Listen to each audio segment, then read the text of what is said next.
John Harris, the photograph of strike. These are pictures from our archive. This one's.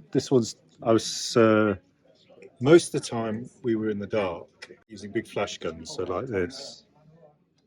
But this was dawn, and I just managed to get that shooting. So I had a 200mm 2.5 lens, which is kind of unusual at the time, and that's at 3,200 ASA, which is the fastest speed.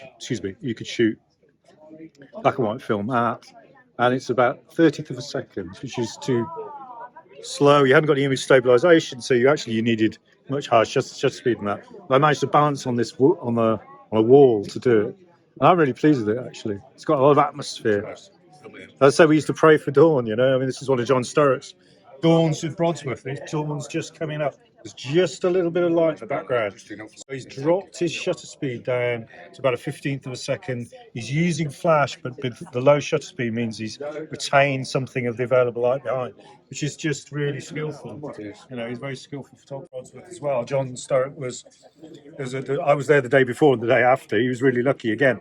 Dawn. He climbed a hayrick. There was a huge hayrick in the corner of the field.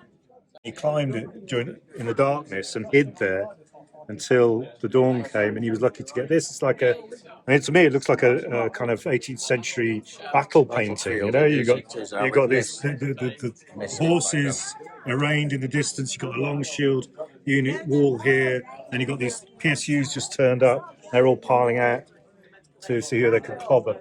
So it's a very skillful, well done picture. It's very good, John Sturrock. Next one. Some of my stuff from Orgreave over here. Orgreave. Yeah, so I'm talking about that. So partly because of the BBC reversing the footage that night, it became very important that there was images that showed what the nature of the policing. And this Leslie Bolton here, I'd come up around the back of her head. There was a miner on the floor looking like he was dying. She was shouting across the road to a copper, get an ambulance. And as the police horses circled round, this officer shouted, I'll have you as well, you bitch, and went to knock her block off. You can see, if you look carefully, there's a hand here.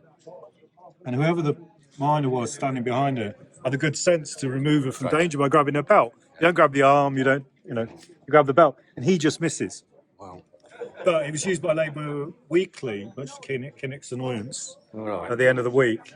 Really big. Joe Copley, who was the journalist, wrote a really good story. She was only trying to help. So it revealed the policing for what it was. And of course, the reason we discovered later that, in fact, the police had got a new public order manual, which they put together with the Hong Kong police, I believe. And that manual said that there were two purposes to the policing arrangements. So the long shield units, the big bitey dogs, the short shield units that ran out into the crowd, the cavalry that charged into the crowd, had two purposes. First of all, to cause fear, to intimidate the crowd. That's legal. And secondly, to disperse and or incapacitate, which means you just go out and clobber people. So he's only doing his job, from that point of view. So that was that's why that. I like this one as well, actually, because this guy's fleeing. I didn't take many pictures at that point, It was a very dangerous circumstance for a photographer. This guy's fleeing these riders of death. He's on strike, so he's not going to throw his fag away. This is a lad who's just guarding his dad's car. Wow. He's 16.